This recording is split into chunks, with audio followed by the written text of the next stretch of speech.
Welcome, everybody, to our next installment of Voices, Visions, and Advocacy, a series that is run by IAMAS, which is the International Association of Maternal Action and Scholarship. Today, we are thrilled to have an amazing panel that will be led by none other than Florence Pasche Guignard. I think I messed that up again, even though we tried to practice, but I will let her introduce herself in 1 second, of course, as well. She comes to us from Quebec City, and then we also have 2 other amazing panelists who will be talking about how motherhood, religion, and culture intersect. And we hope to have the session today run for approximately 1 hour, but of course, the more questions we have coming from you, we may run just a couple seconds over. And with that sort of kind of interlude here, I wanted to mention that we do have the Q&A box on the bottom. So if you're on a computer, you can click that, and that will allow you to engage with the panelists. And then there's also still the typical chat box that you have. If you're familiar with Zoom, you just type whatever you'd like in the chat box, and we'll be able to see what your comments are or any questions you have via that. If you're on an iPhone, sometimes you have to look on the bottom for the 3 dots that say more. And when you click that, those options should be able to come up for you, and then you'll be able to engage. So I know that the first part of the talk today will be led by Florence, who will be engaging in a fantastic conversation exploring our topic today. And then at the end, we'll hopefully have some time to field some questions and comments from those of you who have chosen to join today. There will be a recording that will be available on Facebook, hopefully within the next day or 2. And I think that covers our regular points of business. So with no other further ado, I'm going to hand it over. Thank you. Thank you very much, Katie. So as the name indicates, IAMAS has an international membership as well, though it's based in the US. We have many members from various countries. We are actually quite many from Canada, but also South America, Brazil, Europe, and elsewhere in the world. And we have the International Women's Forum as a task force. And if you're not yet an IAMAS member, please consider also joining us. We discuss a variety of topics, and today we'll focus on mothers, culture, and religion. And for that, I have invited 2 guests, and I'll briefly introduce them. So I'll start with Shira. So Shira, thank you for participating in this VVA talk. We met at a conference of the Motherhood Initiative for Research and Community Involvement a few years ago in Toronto. So Shira Richter is a multidisciplinary and interdisciplinary independent feminist artist, scholar, and activist from Israel. Her artistic work includes photography, text, and video exhibitions, where motherhood is a central topic, along with, in my opinion, quite many references to religion, including maternal figures from the Bible. Through art, Shira interrogates the value of mother work and labor in current economic systems. She co-authored a chapter on this topic in the feminist economics books Counting on Marine Waring, New Advances in Feminist Economics, published by Demeter Press a few years ago. And she has other more recent publications that you can find on her academia webpage. For instance, we can put a link, as well as contributions to various podcasts, which she may tell us a little bit more about in a minute. So thank you, Shira, for joining us. I'll now introduce Sucharita. So thank you so much for accepting this invitation and for connecting with us. And I know it's the middle of the night for you in Mumbai. So Sucharita Sarkar is a professor of English at the DTSS College of Commerce in Mumbai. Her research focuses on the intersections of maternity with a range of issues, including embodiment and religion, with a specific focus on Hinduism. So she has published on Hindu practices of birthing, breastfeeding, and mothering, as well as on midwives and Hinduism, and on topics in relation to food and food waste. So she pursues diverse research interests through a matricentric feminist focus. So indeed, we met through contributing to the same edited volumes, several of them a few years ago, and we both were invited to the same conferences. So this year we both participate in a project supported through the 2021 Collaborative International Research Grant of the American Academy of Religions, entitled Beyond Mother Goddesses, New Directions for International Scholarship in Motherhood, on motherhood in religious studies. And I'll put a link to that website, and this will also redirect you to Sucharita Sarkar's academic work. So thank you both for accepting this invitation. And today, wherever we are listening from, we'd like to ask, what can we learn from mothers in Israel and in India, respectively, through the voices of our guests? So this is going to be a dialogue. Maybe you will also talk to each other, not just with me. And I first would like to ask, so let's start with Sucharita and then Shira, to situate your work and context, so a little bit more details to what I already said. So can you tell us more about the context that you live in, and how do you identify as either an artist, an activist, an academic, or all of that? So can we start with Sucharita? Hi, yeah, thank you. Thank you for inviting me. I will not waste time and just go. I've written down a few points so that it's easier for me to be more articulate. Yeah, so I identify as a matricentric feminist mother who is also an academic researching on motherhood and mothering in India and the diaspora. Although I am located in Mumbai, which is in the western part of India, I am ethnically a Bengali from the city of Kolkata, which is in the eastern part of India. So my familiarity with the lived experiences of mothers, especially Hindu mothers, from both these cities across the breadth of India is an advantage for me if you consider the wide geographical diversity of everyday religious practices in India. And I would also like to clarify a bit about Hinduism in the present context in India at the moment. In India, Hinduism is not just a religion, although it is the religion of 80%, that's the majority of Indians. India, the constitution is secular. I mean, the constitution says that India is secular, but in Hinduism is the religion of the majority. It is also often called by a lot of scholars as a way of life. We'll get into that later. However, it is also at this point of time, the political ideology of the ruling government, which is the government is part of a group of organizations which identify very vocally as the Hindu right. And this political right-wing Hinduism is also called Hindutva. So at this point of time, before going further into the talk, I would like to make this little distinction between Hindutva, which is a political ideology, and Hinduism, which is a more, a broader, older religion or a way of life. So with that, I think that's the introduction. Yeah. Thank you so much for the clarification. And we may add, of course, that when we use broad labels like Hinduism or Judaism, of course, there is a lot of internal diversity within these traditions. So now I turn to Shira. Would you like to introduce your work in a little bit more detail? I think I want to show a few slides because I want to put, okay, my work. I've been, I'll say some 2 minutes, 1 minute about my work, and then I'd like to show a few slides in order to give us some context, because I prefer using, I feel more comfortable with images because I'm an artist. So I've been concentrating for almost for 2 decades now on the status of the mother, the socio-economic, political, artistic, gender-centered status of a mother, and I've been doing it through many different visual, artistic, and also academic disciplines.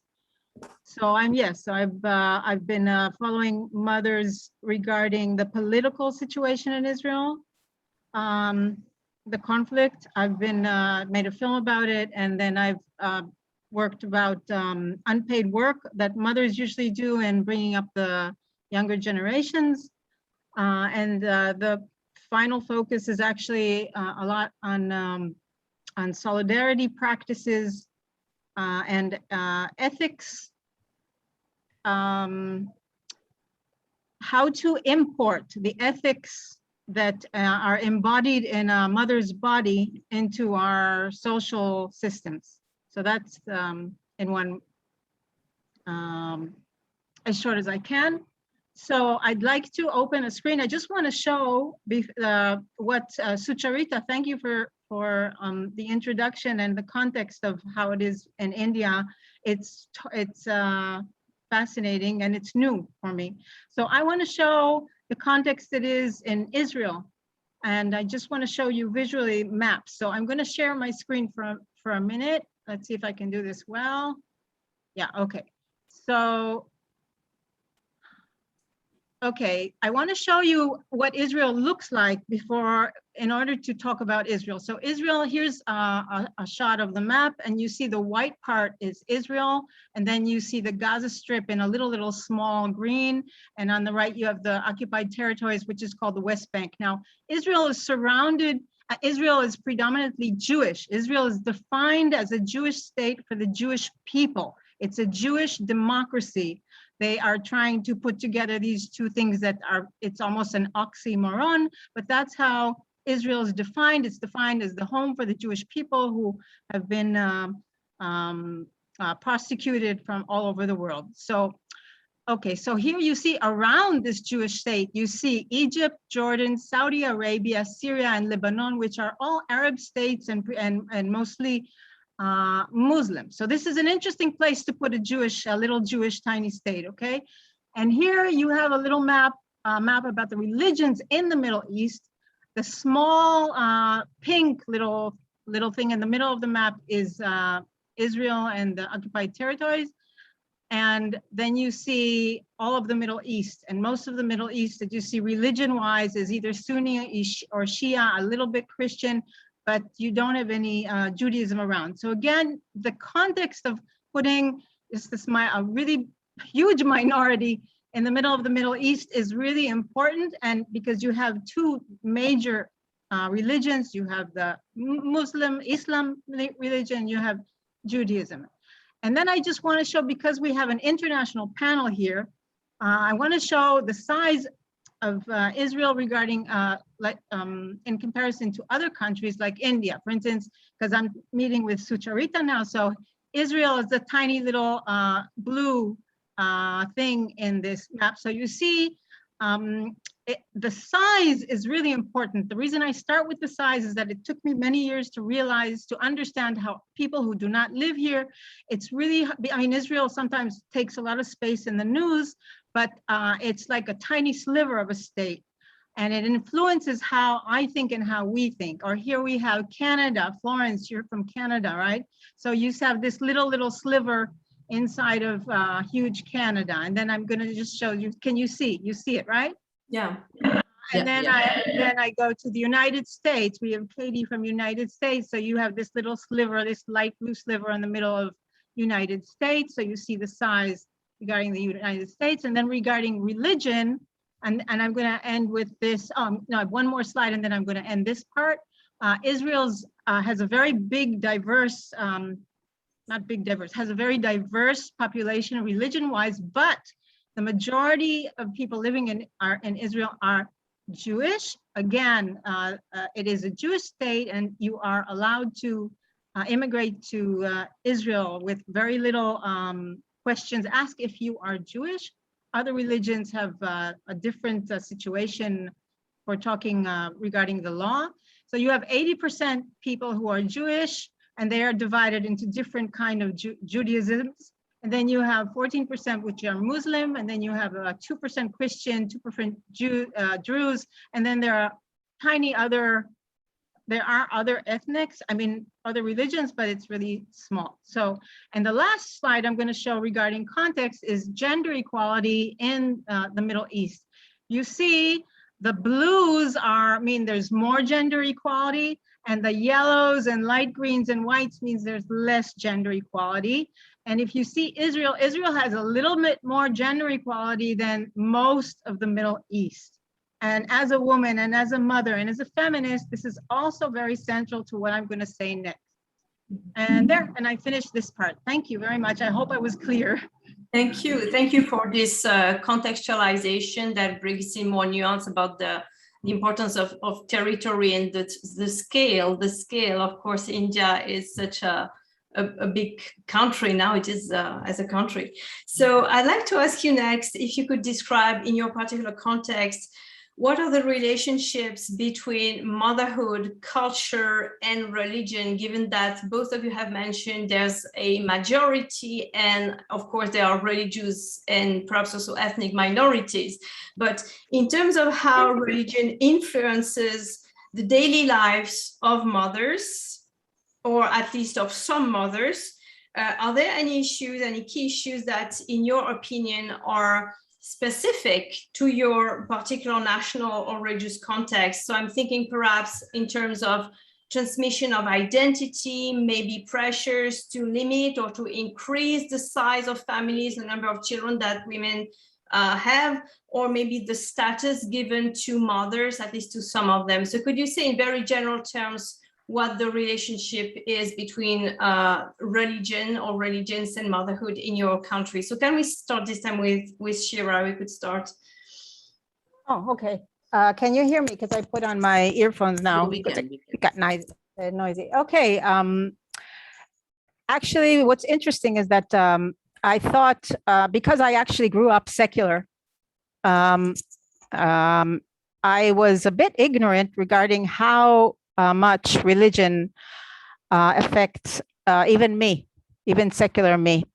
And because religion is very, wait, I can't hear myself very well this way. I'm trying to get comfortable, and so I'm going to take them out again. Just one moment. Sorry. Can you hear me? Yes, we can. Thank you for your patience. So religion is very, it's very intimate, especially when you become a mother. Usually before you become a mother, you get married. And in order to get married, you cannot get married in Israel as a citizen. You can only get married through religion. So you're supposed to go through the rabbinate system, which is the religious system, which is all male, actually. And if you decide not to do that, then you have to deal with all kinds of consequences in the law. And your children are basically protected, though once there was a fear that your children would be considered bastards. And then let's say becoming pregnant. So for instance, pregnancy is also a very personal thing. First of all, if you want to stop your pregnancy, you have to go through a state committee. If you, for instance, what was interesting for me, I think is that when I became pregnant, the first line that just kind of popped into my mind was the line from the Bible, which goes, "In sorrow ye shall bear sons." It says in English, "In sorrow ye shall bear children," but actually in the Bible in Hebrew, which is, you know, one of my mother tongues, it's actually, "In sorrow ye shall bear sons," which is interesting because I have twin sons. But it's really interesting that what is a Bible quote doing in the mind of a secular woman? And that's when I started realizing how I am influenced and how my whole status is dependent on religion here. Because in Israel, you grow up, you go to the public educational system and you have to study Bible every single year, at least once, if not twice, if not 3 times a week. So that means that even if I am secular, I've spent most of my life as a student in the public educational system studying Bible. So the Bible is in my blood. So the first line that I have is not a blessing that I'm pregnant and that I'm going to be the co-creator with the big creator called God, but it's a curse. It's a curse from a male God punishing me actually for opening my mouth and being curious and being hungry for an apple and maybe a little horny to have, you know, because the snake, if we want to use the snake as some kind of sexual symbol. So just to make it a little bit interesting, and it goes on with the Bible. And then the school system, and I'll finish here with being a mother, you are actually enlisted as a right hand of the teachers, which are mostly women, of the public educational system. And actually, even if you're secular and you don't want much to do with religion, every single holiday in the public educational school is Jewish holidays. And you have to go along if you want your children to be part of the, coloring books and of the ceremonies and everything. So you find yourself saying, I thought I finished my school and my holidays and all that stuff. Why am I doing it again? So thank you for this, for that many examples and details. So let's turn to Sucharita. You also see in India, or maybe in the particular state where you live, an influence of religion or religions on all mothers, and even on secular mothers, or mothers who may not display a high level of piety. How would you assess this in your own context? Yeah, so I was talking about Hinduism and Hindutva. So those are two separate things, but they have a lot of commonalities. And I would say that one common thing is that both of them have a very clear strategy of glorifying motherhood on one hand, while subjugating mothers and confining them to a set of expectations, roles, responsibilities on the other hand. And in fact, the glorification acts as a kind of compensation for the subjugation, that you don't notice the subjugation half the time. There is a famous statement made by a historian, Altekar. He has been studying women under Hinduism since the pre-Vedic eras. And there's this line which is common amongst us matricentric feminists. He says that the apotheosis of the mother has reached a greater height in India than anywhere else. It can be an exaggeration, but this kind of points to the fact how deeply pervasive the ideology of motherhood is in the culture of India. And religion definitely plays, especially Hinduism, I would say, a very significant role in entrenching this ideology. Here, motherhood is so essentialized that woman and mother are almost coterminous, and that it is expected that women are expected to be mothers. It's a given. It's a given, except I will say there are exceptions, and those exceptions are for certain non-mothers, say like Devdasis. They are dancers in temples, okay, or say Sadhvis, that is female saints. But all these exceptions are women who are devoted to the service of God. So in that case, they have a kind of a very intimate relationship with the divine. Otherwise, if it's not that case, then every woman is expected to be a mother, and of course expected to be a good mother, as to say. So women, it's as I said, it's a given, whether you're secular or whether you are Hindu, Muslim, Christian, or we also have a very small minority of Jews, Parsis, for example. So all of them are expected to be obedient, self-sacrificing. Our popular culture, our films, everything perpetuates this idea that women need to be servicing the family. And as I said, I do feel, as you asked in the beginning, that yes, Hinduism does have a very strong influence in the lives of women. But here I would like to make a difference between, say, Hinduism and other religions, which has a central scripture. For example, as Shira talked about, Judaism, you have a central scripture. You have a state which is openly aligning with a particular religion. In India, we don't have that. So we don't have our Hinduism doesn't have a central scripture. And at least in the subcontinent, we don't have a very tightly regulated practice of congregations. For example, we don't have a Sunday mass that we have to go to, like Christians do. So for the influence of religion in India, I would say the life of Hindu mothers are manifested in less regulated ways. We are expected to do certain things. For example, as mothers, we are expected to keep what is called vratas. Vratas are religious fasts. So we are expected to conduct domestic worship rituals. We are expected to teach our daughters, especially, all these religious rituals. But there is nobody to monitor us. I mean, the mechanism for monitoring is less tight than it would be in a scripture-based or an organizational religion. Okay, so that much, I would say, laxity is available to Hindu mothers, especially in urban spaces where the regulation is less. So yeah, and as you said, there was the other part of the question, I think, regarding the status of mothers. Well, very definitely mothers and non-mothers, there is a distinct, as I said, women are expected to be mothers, and of mothers, India has a very, very clear culture of son preference. So mothers of sons, even in the Hindu texts or in Hindu practice, they are given a higher status than mothers who only have daughters, and non-mothers are obviously even lower in the hierarchy. This is seen in a lot of different ways. One way I would just mention is, if you look at religious models of motherhood, you will find a lot of mother-son dyads. A lot of the religious icons or images that we come across, stories we come across, are of mother goddesses with their sons. For example, Parvati with Ganesha, or if you move away from goddesses, then we have Krishna and Yashoda.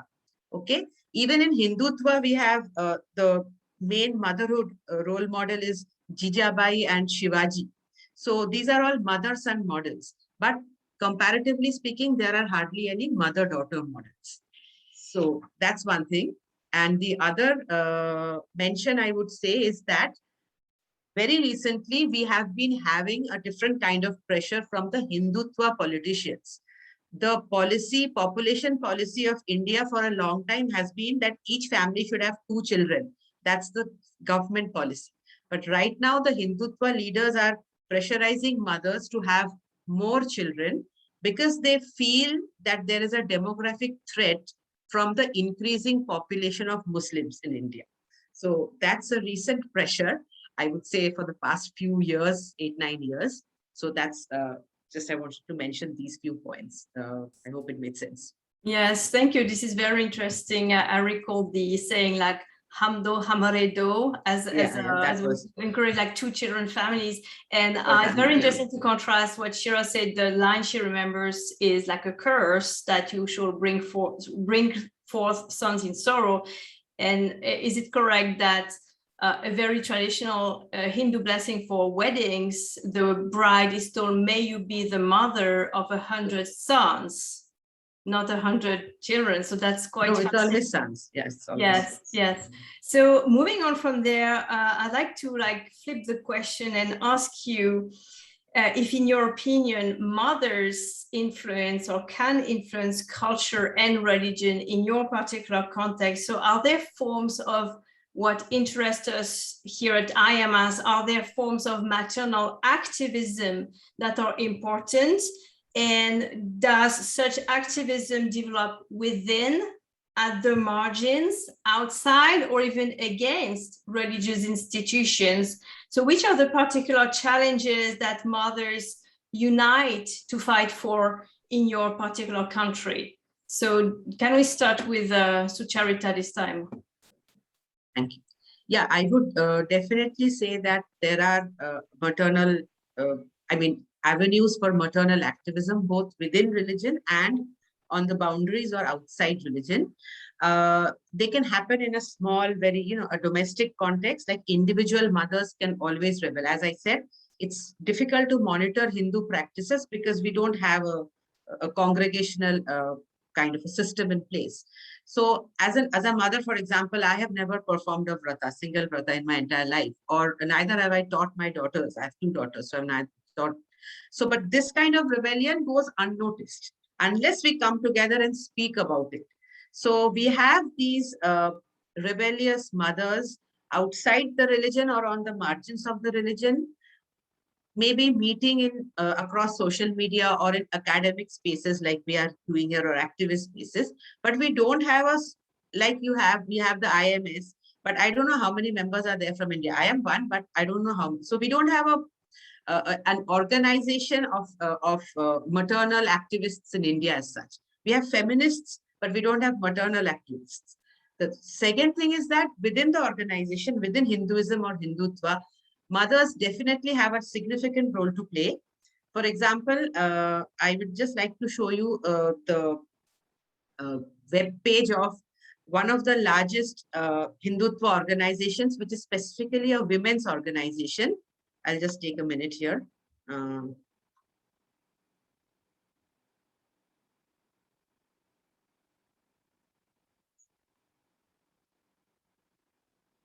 Yeah, so this is the screen of the Rashtra Sevika Samiti. And you can see that here we have what is called a mother goddess. They keep on changing the picture, I'm sorry. Yeah, so this is a right-wing women's organization, and the founder was this woman called Lakshmi Bai Kelkar. And she, if you read about her, it's given in the website also, she was a mother. And in her identity as a leader, that the element of motherhood is a very strong component. And she urges mothers to be part of the organization, because mothers are not supposed to be mothers of families. They are supposed to be mothers of the nation. And the role that they play is basically that of a trainer and transmitter of Hindu cultural values to their children. So even according to the Hindu right, there is this space for maternal activism within Hinduism, within Hindutva, and organizations like the Rashtra Sevika Samiti. And I've met a lot of women who are part of this, and they find it empowering for themselves. So this is also there. We, it's not enough that we disregard it. It is there very much.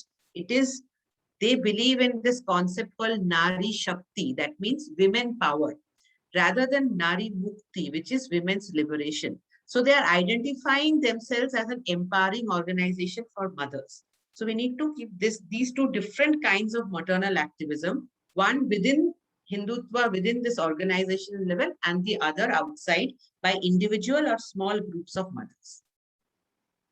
Thank you. Thank you. That's very clear how you make the distinction. So let's now turn to Shira. Can you identify anything of that kind in Israel, or does maternal activism take a completely different form there? Well, it's diverse. Can I share a screen for a second? Of course, go ahead. Okay. Let's see. I want to show you. I've been actually researching how mothers are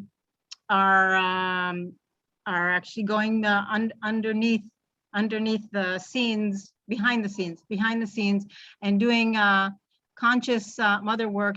And okay, this is something that I presented at Berlin a few years ago in front of the government. Conscious and supported mother work challenges the infrastructure of war.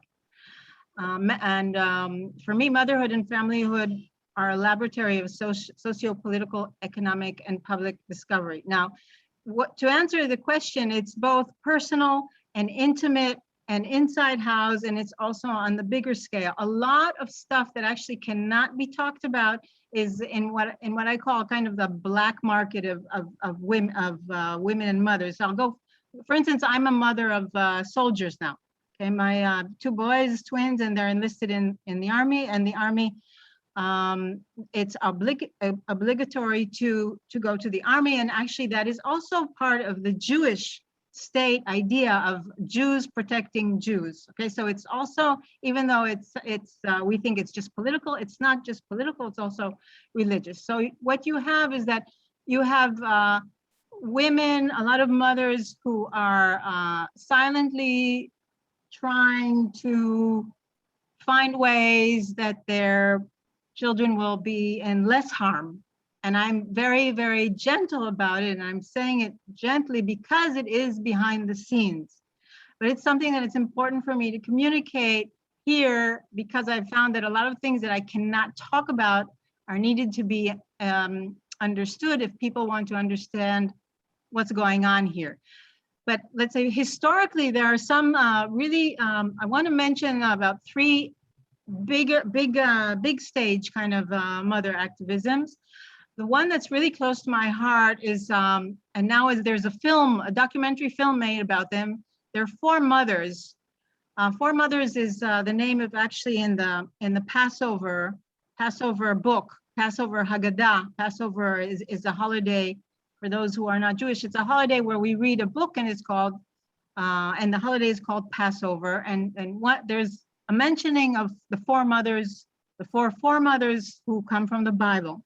So, and I think the late 80s, what happened is that an organization evolved calling of mothers to soldiers, to mostly male soldiers, and they decided to, they didn't decide, they realized the situation of Israel as an entity occupying or being in Lebanon was bad for Israel, because until the Lebanon war, actually Israel had this ideal of having that the only wars Israel participated in were actually no choice wars.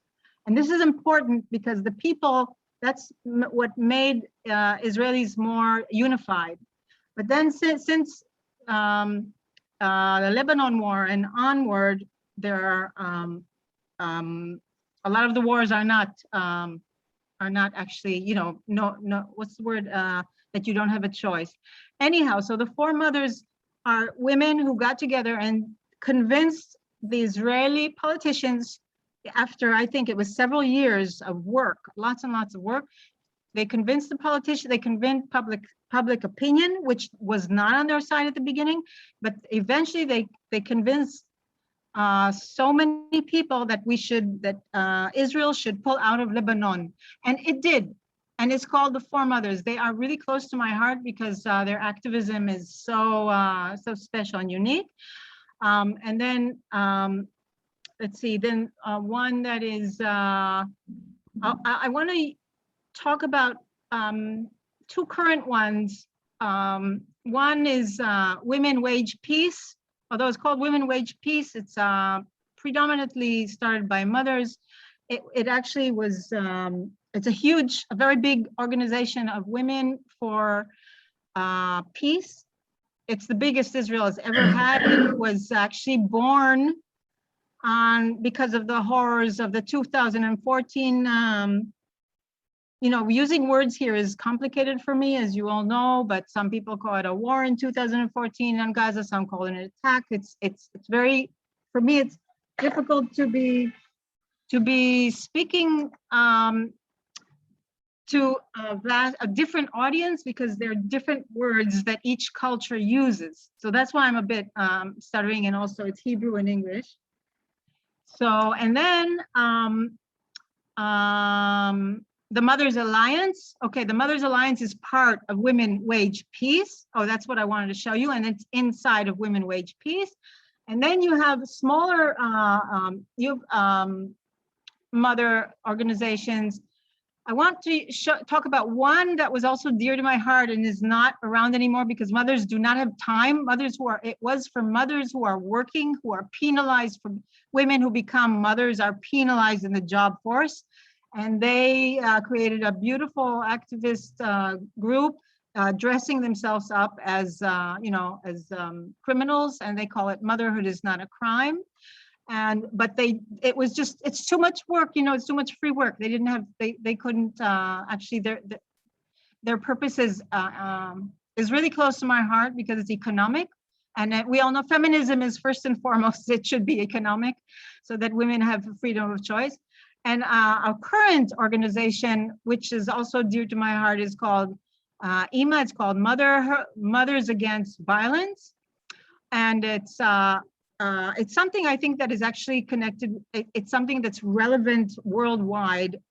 If you have heard about the psychological, I call it so-called psychological dictate of parental alienation, which is used in court cases of divorce, especially against women and mothers. This is a complicated, if somebody knows about this, it's important that they know that there's an organization of mothers working to support each other regarding the situation in Israel. It's a big subject. I can't really go into it. I don't know if you know, but the courts are biased against mothers and children. So that's a very recent organization of mothers in Israel. A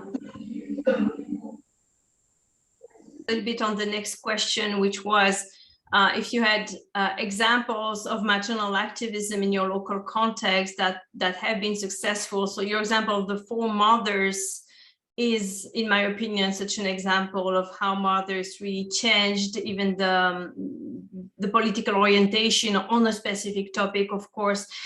What really strikes me also from what Sucharita has just said is that there is indeed a lot of maternal activism that goes on in the private and domestic sphere, like kind of private rebellion, something which is not associative, which is individual and maybe goes unnoticed, and yet it exists. So that's very important to also highlight this. So turning to Sucharita, do you also have examples of maternal activism in India where some specific challenges have been resolved through not just feminist, but really specifically associations of mothers coming together at either small local scale or maybe at the broader scale?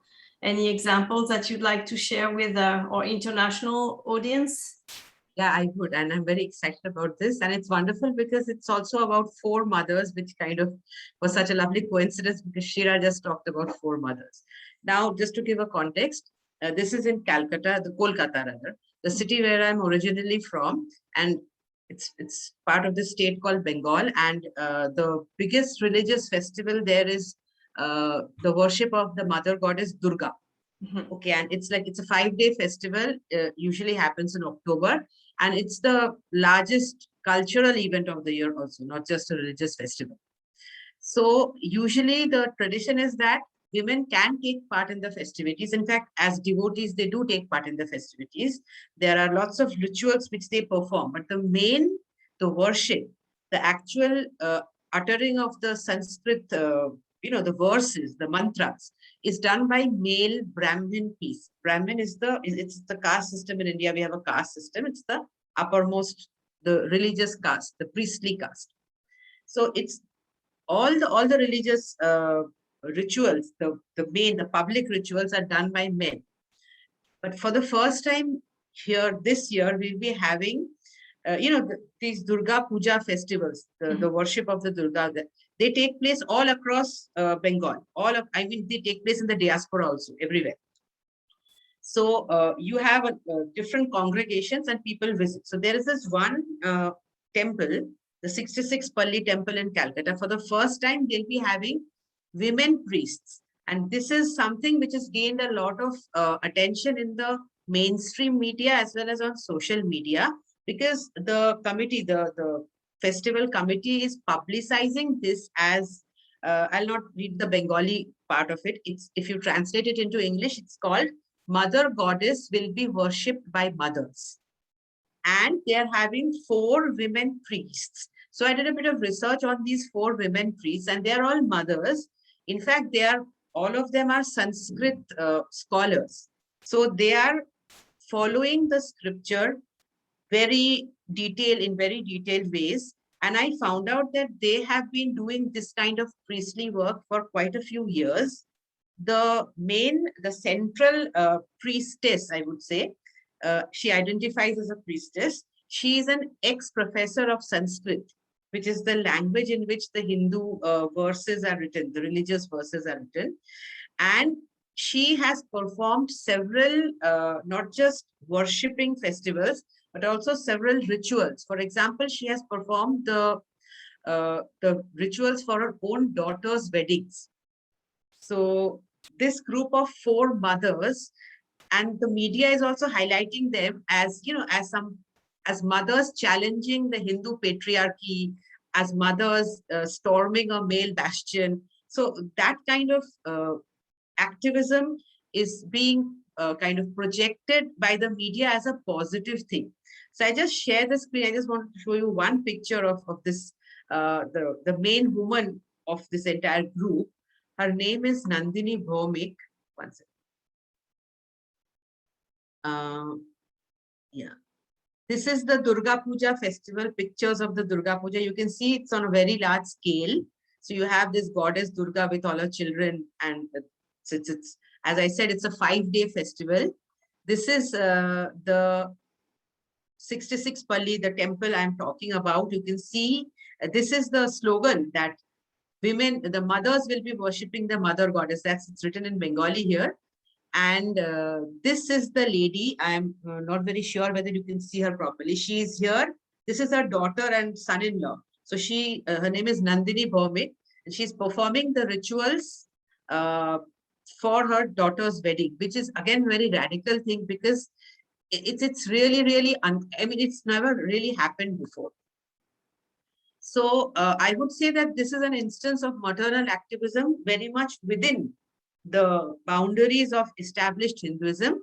But these women staying within the boundaries of Hinduism are challenging not just the gendered nature of the religion, but also the caste aspect, because they are not Brahmins.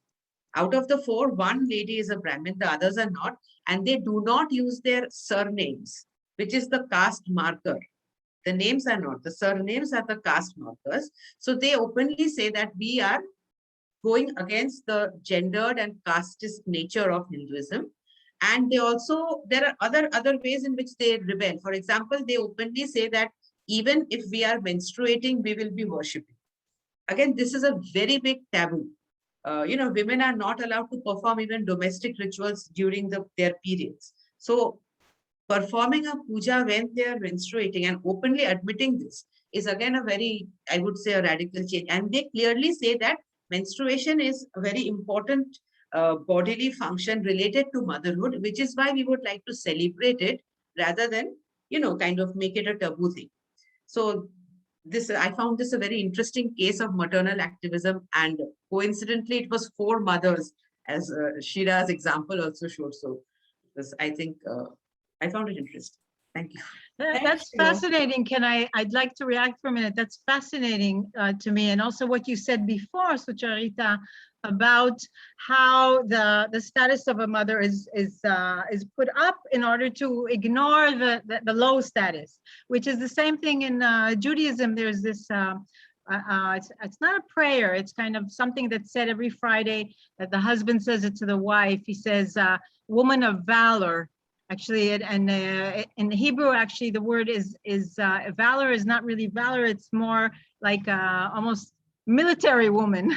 It's so it's used. So the status is put up, but again, she actually has very little status. So it's really interesting how you said that as well. Thank you. This is fascinating. I'm just very curious, Sucharita, if these women who decide, and it's very empowering for them to forego the taboos, the ritual impurity rules around menstruation, do they say the same thing about the blood that comes out of the body after childbirth? Is it considered in the same way? Would they resume their duties as Sanskrit literate priestesses, if they use that term, after childbirth, or are they women already of a certain age who already have, as you should, adult children? What is their stance on motherhood and impurity? They are all, the childbirth, they're all mothers whose children are adults. So that part is not evident. I've not come across any place where they're talking about what happens to the placenta or what happens to a mother, whether that's considered impure. But it is considered impure in Hinduism, which is why we have a lot of rituals where the mother is isolated in a room after childbirth for 40 days, so that she can get cleansed and before she steps out to even enter the kitchen, for example. That's a key topic in the study of religions as well, all the rules that have been constructed mostly by a male elite around women's bodies. So that's really fascinating. So we are nearing the end of this talk, and I wonder if you have any words of conclusion before we move on to the questions. And I see there's at least one in the conversation. So let me encourage also or audience, if you have any questions or remarks or anything that you'd like Sucharita or Shira to add more about, to write this in the Q&R. So anything that you'd like to say, words of conclusion? I think I'd like to say something about the personal context, because that really actually fascinates me, the way things are done personally. And you especially have it with religious feminism. Okay, religious feminism is something that's a few years old here, and especially it took off on Facebook and a very special group called "I'm a Religious Feminist and I Too Do Not Have a Sense of Humor." Because one of the first groups was "I'm a feminist and I don't have a sense of humor," but then the religious women realized they have a special need for a special conversation. They opened another group, which was one of the most inspiring groups there are, because if change happens, it's from actually women who are both religious and feminist.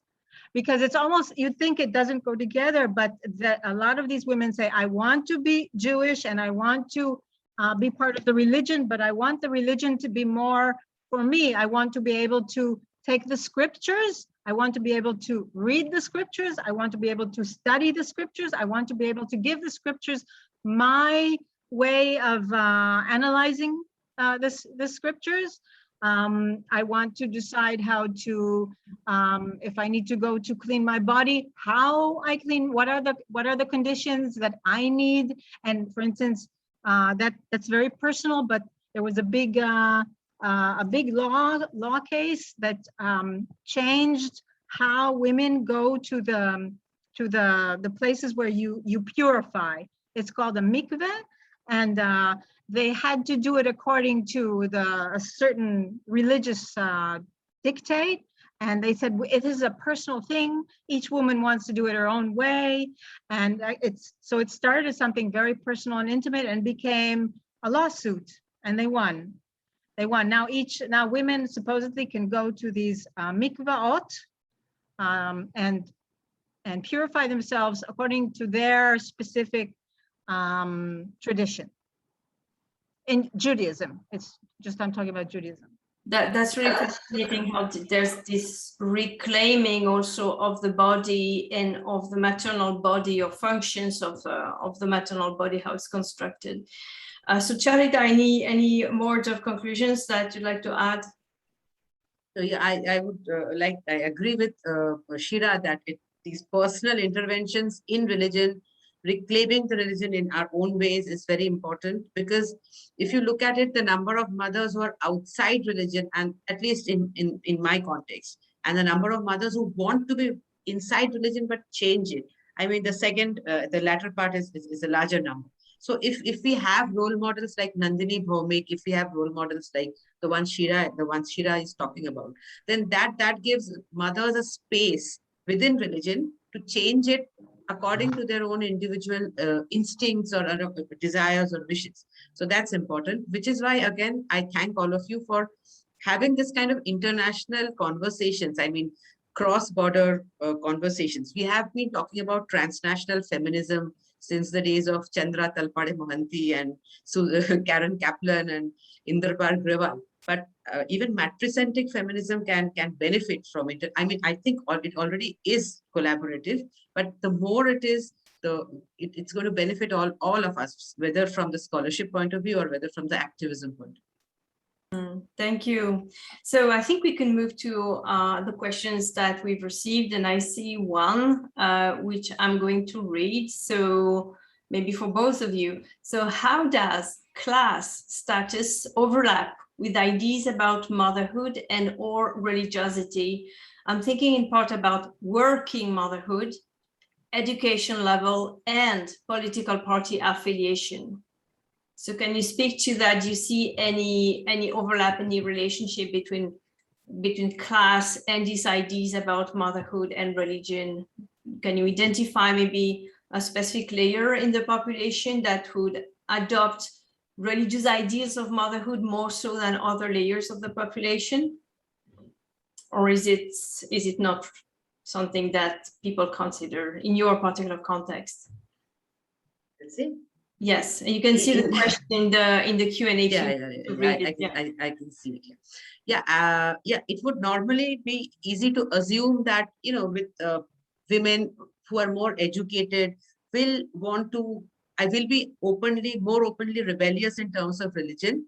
But in India, I don't think we can generalize. As I said, I stay in Mumbai, but I belong to Kolkata, and I see a lot of difference. So it's a very uneven terrain in India. So again, I am generalizing here, but Kolkata has always been a city which prides itself on its liberal culture. So for a woman like Nandini Bhaumik, for example, to be accepted in a place like Kolkata is much easier than a woman priestess to get acceptance of a similar level in a place like Mumbai or in a lot of other parts of the country. So it's very difficult to just say that, class, economic class, or, person who's working or more educated will not be very strictly religious. We cannot generalize like that. At least at this point of time, I cannot. So some of them do, some of them don't. And it also depends on what kind of education they have received, whether it's a liberal arts education or whether it's a, a different kind of education. So all those things will come into play. There are a lot of other factors. So I cannot generalize. Thank you. Shira, anything to add about that? I actually find Sucharita's answer quite relevant for me as well. It's lots of details in this. It's a meaty question. It's a beautiful question. I think it's good for a whole webinar. It's very, very complex, and it depends on so many details. I mean, motherhood is very, very, very, very, very central in Israel, and Israel is one of the leading countries to subsidize fertility treatments. Mm-hmm. It's sacred. It's and not being a mother is a taboo. It's still deciding to not mother or become a mother is still a huge taboo, and in religious communities, sometimes they compete over how many children they have, because the more children you have, the better. And it's one of the it's like a religious law to have many children. But again, it's regarding social class and etc. It's very mixed. Sometimes actually religious communities have more support. I think if I was born again, I might have chosen to be in a religious community because they support each other much more than secular communities. So sometimes you're much richer if you're in a religious community and you have a lot of kids, which is something that they respect. So you get some more support. So. Question which I will relay here to both of you. So when feminist activism, religion, and culture are so intertwined with motherhood, do you see there is any form of stigmatization of women who face sterility, or women who chooses not to have children, and that between women, is there any stigmatization of women who either choose not to have children, not to become mothers, or who cannot have children? So Shira, you already kind of answered that.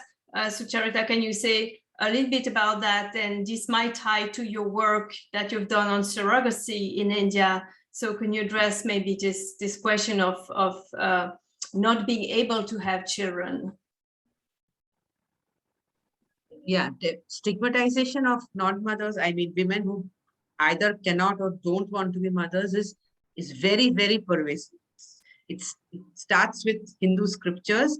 There are scriptures where it is said that if a wife is barren for 7 years, then the husband can leave the wife and marry somebody else.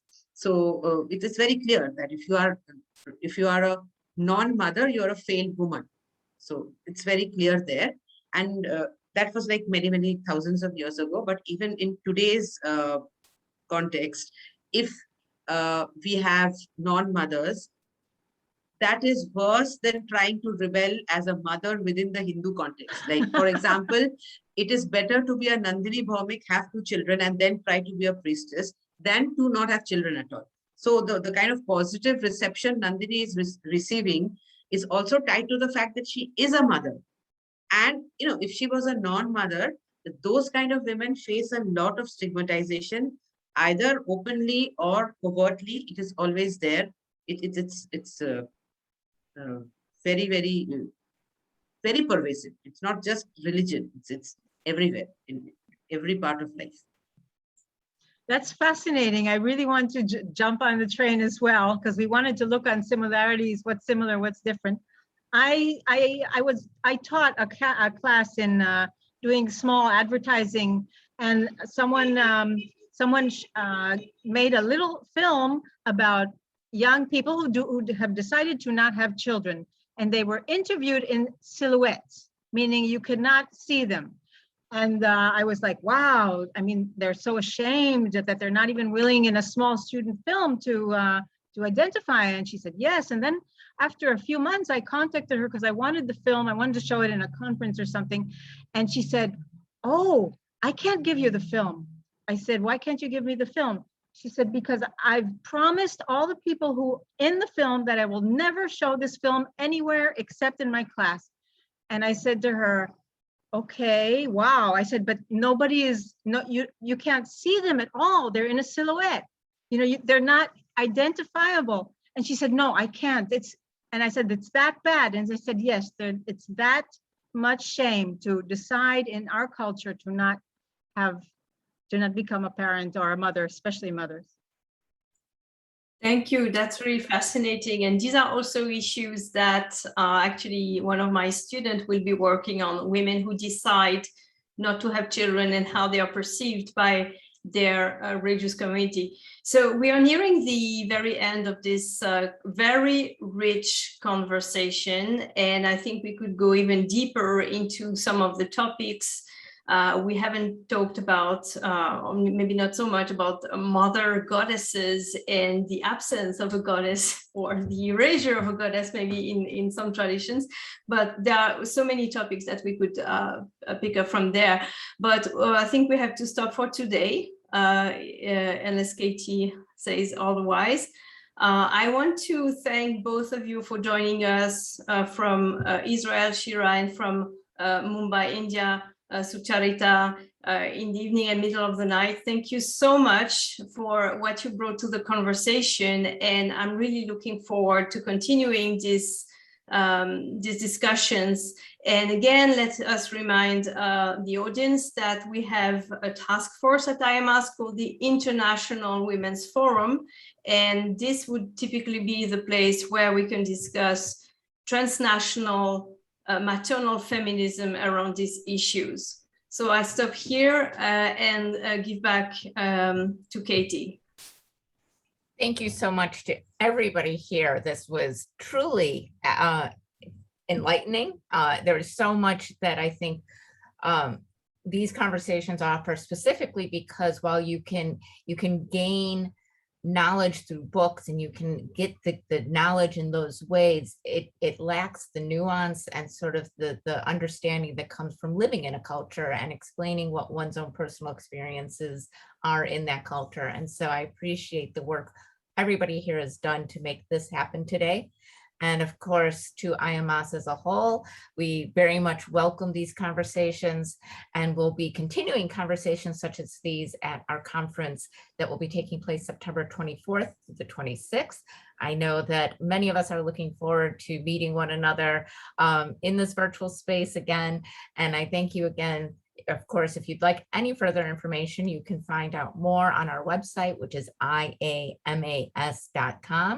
And of course, you can follow us on Twitter and Facebook. Both of those handles are I Am a Feminist Mom, which is where we'll be posting this video. But again, thank you so much for everybody here, your time, your labor, your passion for mothers, and for everybody to share your knowledge and wisdom is a true blessing. Thank you. Thank you.